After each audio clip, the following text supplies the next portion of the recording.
Masih bersama dalam debat publik Kabupaten Morowali.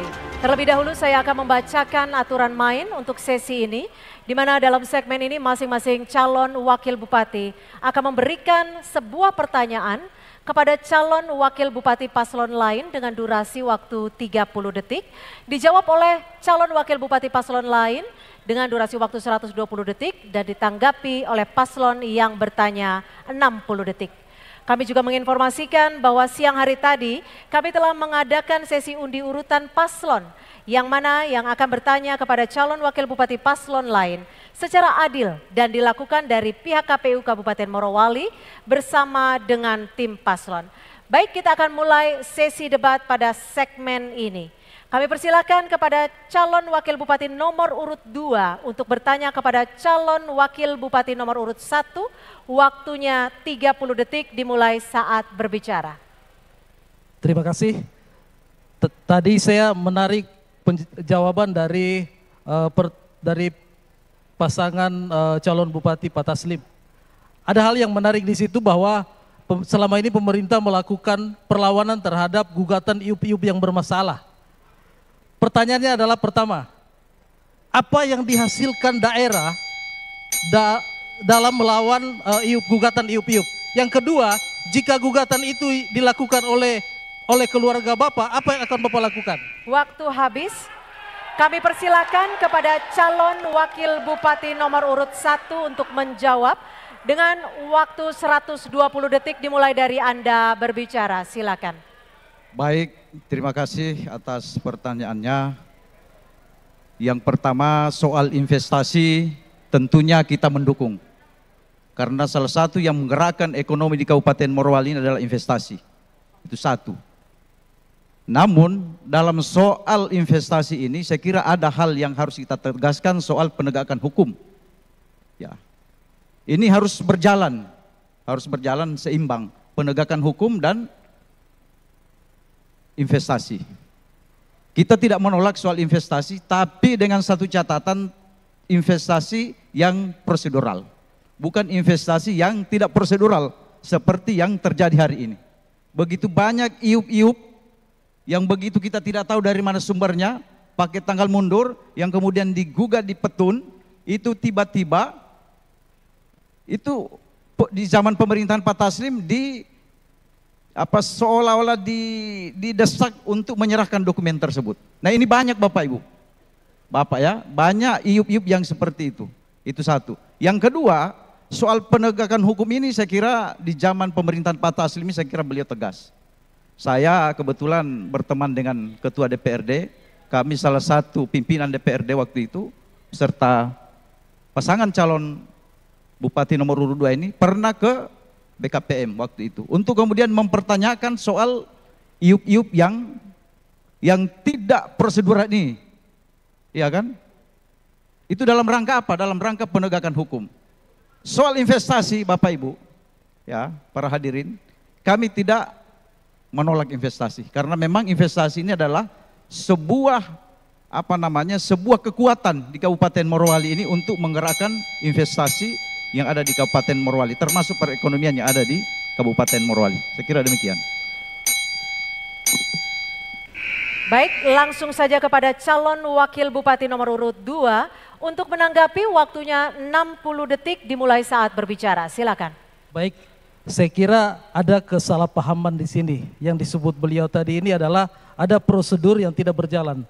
Tapi ingat, putusan hukum, putusan PT-UM itu adalah ingkrah. Apapun alasannya, objek yang diputus itu harus melaksanakan putusan. Ya kan? Persoalan perdebatan adalah prosedur yang salah, itu adalah persoalan lain. Tapi ini persoalan adalah ingkrahnya sebuah putusan hukum. Yang kedua, kami melihat 5 tahun terakhir beberapa kasus, minta maaf ya, yang terjadi itu adalah ada penegakan hukum di daerah yang tebang pilih. Artinya, di orang tertentu diberikan kelonggaran karena ada kedekatan secara famili. Tapi dengan orang lain itu berbeda lagi. Nah, inilah yang rancu selama ini yang terjadi di Morowali. Saya kira ke depan insya Allah ini tidak boleh terjadi lagi.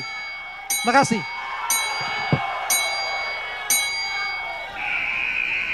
Baik, selanjutnya kepada calon wakil bupati nomor urut 1.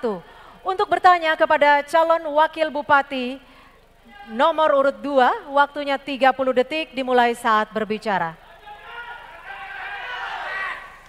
Baik, terima kasih kepada pasangan calon nomor urut 2. Saya tahu saudara ini adalah pengusaha tambang. Dalam RPJPD Kabupaten Morowali tahun 2025-2045 sebagai acuan termasuk kita-kita ini dalam menyusun program. Begitu tingginya pelanggaran, salah satu isu strategis dari 7 isu yang ada di RPJMD itu adalah tingginya pelanggaran penataan ruang yang ada di Kabupaten Morowali. Waktu habis, terima kasih. Kami persilakan kepada calon wakil bupati nomor urut 2 untuk menjawab dengan durasi waktu 120 detik dimulai dari saat Anda berbicara. Tadi pertanyaannya kurang jelas ya. Saya ingin sampaikan begini. Kita di daerah Morowali, industri itu, pertambangan itu sudah hal yang sangat familiar. Akan tetapi yang terjadi selama ini adalah sumber-sumber kekayaan kita, pengelolaan kekayaan kita itu tidak terdistribusi secara merata. Akhirnya yang terjadi adalah teman-teman saudara-saudara kita, masyarakat-masyarakat yang di bawah, yang tidak pernah dibina oleh bupati yang menjabat waktu itu, mereka tidak memahami lagi bagaimana aturan hukum yang berlaku. Yang seharusnya ini adalah tanggung jawab bupati yang 5 tahun yang kemarin. Tapi kenyataannya di lapangan itu terjadi pembiaran yang luar biasa. Saya ambil contoh kasus, Blok Morowali Utara, Blok Ululere, itu nyata-nyata adalah milik BUMD, 6% sahamnya di situ. Nyatanya itu adalah dikelola oleh kepentingan orang-orang tertentu yang punya kedekatan dengan bupati yang terpilih 5 tahun yang lalu. Saya kira itu sangat ironis sekali. Terima kasih. Waktu masih tersisa, apakah ingin ditambahkan?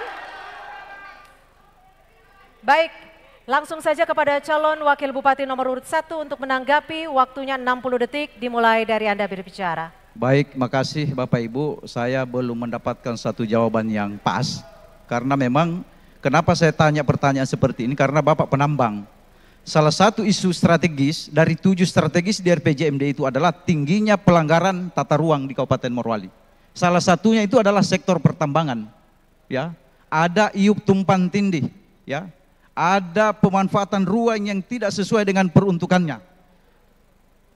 Bapak Ibu hadirin yang saya hormati, ke depan Morowali ini tidak bisa kita serahkan kepada semua wilayah kita ini untuk dikelola sektor pertambangan. Harus ada wilayah tertentu yang menjadi proteksi kita di Kabupaten Morowali ini untuk memastikan, contoh misalkan di Kecamatan Bungku Tengah.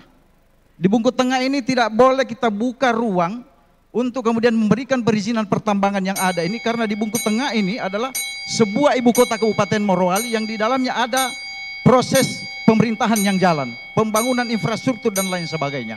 Ya. Waktu habis, terima kasih. Selanjutnya kami akan persilakan kepada calon wakil bupati nomor urut 4 untuk bertanya kepada calon wakil bupati nomor urut 3. Waktunya 30 detik dimulai saat berbicara. Silakan. Terima kasih. Bahwa pada tata kelola pemerintahan masih sangat rendah.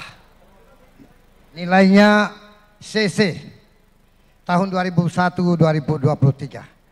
Pertanyaan saya, apa sebabnya sampai nilai tata kelola kita sangat rendah dan bagaimana cara untuk menaikkannya sampai A atau B? Terima kasih.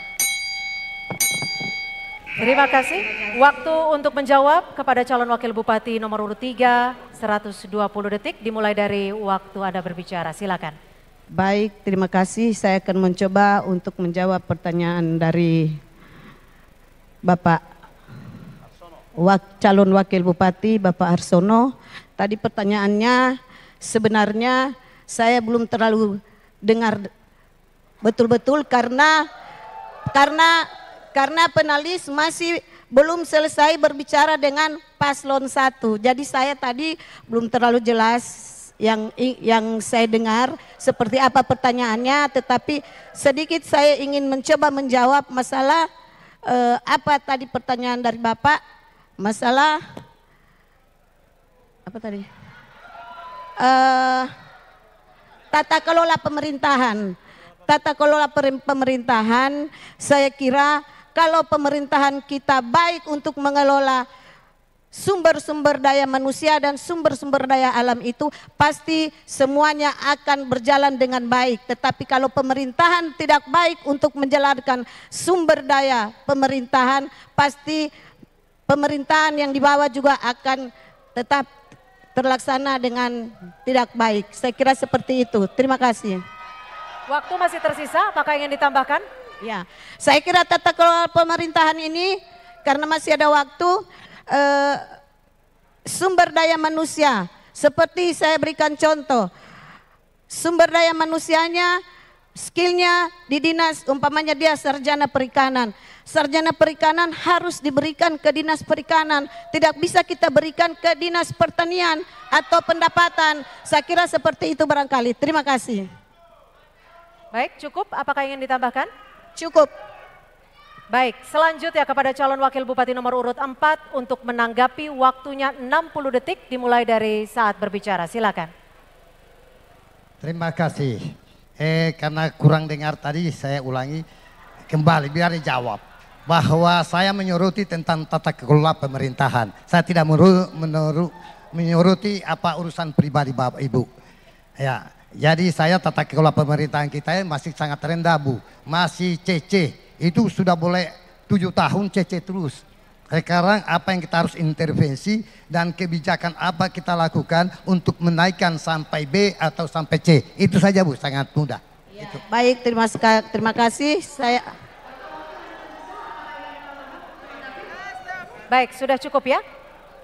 Baik, kami mohon kepada pasangan calon bupati dan calon wakil bupati untuk dapat menyimak sesi debat dengan seksama agar sesi debat dapat berjalan dengan adil.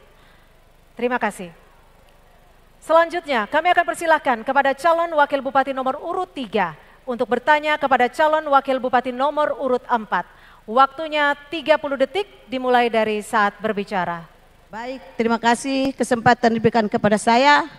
Tadi Bapak calon wakil bupati dari nomor urut 4 menyatakan pertanyaan pertama masalah pariwisata dan air. Pariwisata Pak di Kabupaten Morowali ini bukan hanya di Sombori. Ya, ada beberapa kecamatan pariwisata yang berpotensi untuk mendapatkan PAD yang baik. Ya, saya kira apa trik-triknya Bapak, insya Allah kalau terpilih menjadi calon wakil bupati, trik-triknya Bapak untuk meningkatkan wisata yang ada di kecamatan-kecamatan lain, bukan hanya di Sombori. Cukup. Waktu habis.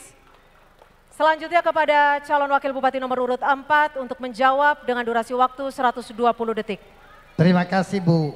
Berbicara tentang wisata itu memang salah satu sumber potensi untuk mendapatkan PAD. Namun kita selalu seleksi. Jangan sampai kita biayai begitu mahal, hasilnya tidak ada sampai puluhan tahun, tidak akan kembali PAD. Maka untuk itu pertama-tama kita mengkaji dan verifikasi potensi-potensi wisata kita, mana yang berpeluang kita kembangkan, maka itu kita anggarkan dalam APBD yang tidak salah-salah, yang cukup untuk dinikmati oleh siapa saja sehingga itu dapat menarik wisatawan untuk berkunjung sehingga kita dapat menarik retribusi kunjungan mereka untuk menjadi sumber PAD kita. Karena itu kita mengkaji tidak semuanya, begitu ada lagi air terjun langsung kita tidak mengkaji berapa biayanya, apakah mungkin akan dikunjungi, apakah akan menjadi suatu sumber potensi kunjungan wisata ke depan. Kita lihat kemungkinan potensialnya. Karena itu kalau memang itu potensial kita akan bangun berapapun biayanya, karena itu hal yang akan pasti kembali karena merupakan sumber pendapatan asli daerah. Terima kasih. Waktu masih tersisa, apakah ingin ditambahkan? Cukup? Selanjutnya kami persilakan kepada calon wakil bupati nomor urut 3 untuk menanggapi, waktunya 60 detik. Ya, baik, terima kasih kesempatan diberikan kepada saya. Tadi pertanyaan saya kira belum dijawab dengan tepat karena ada berapa sumber PAD yang yang berpotensi untuk kita ambil PAD-nya di kecamatan-kecamatan lain. Tetapi perlu saya sampaikan tadi Bapak calon wakil bupati mengangkat masalah wisata yang ada di Sombori.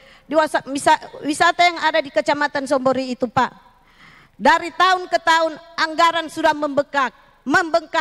Apa pendapatan yang kita dapatkan dari kecamatan Sombori? Seharusnya kita menganggarkan anggaran untuk daerah wisata itu sesuai dengan harapan kita mengenai PAD yang akan kita dapatkan. Setiap tahun anggaran saya tahu persis banyak yang diberikan kepada Kecamatan Sombori untuk daerah wisata, tetapi PAD yang kita dapatkan dari situ nol.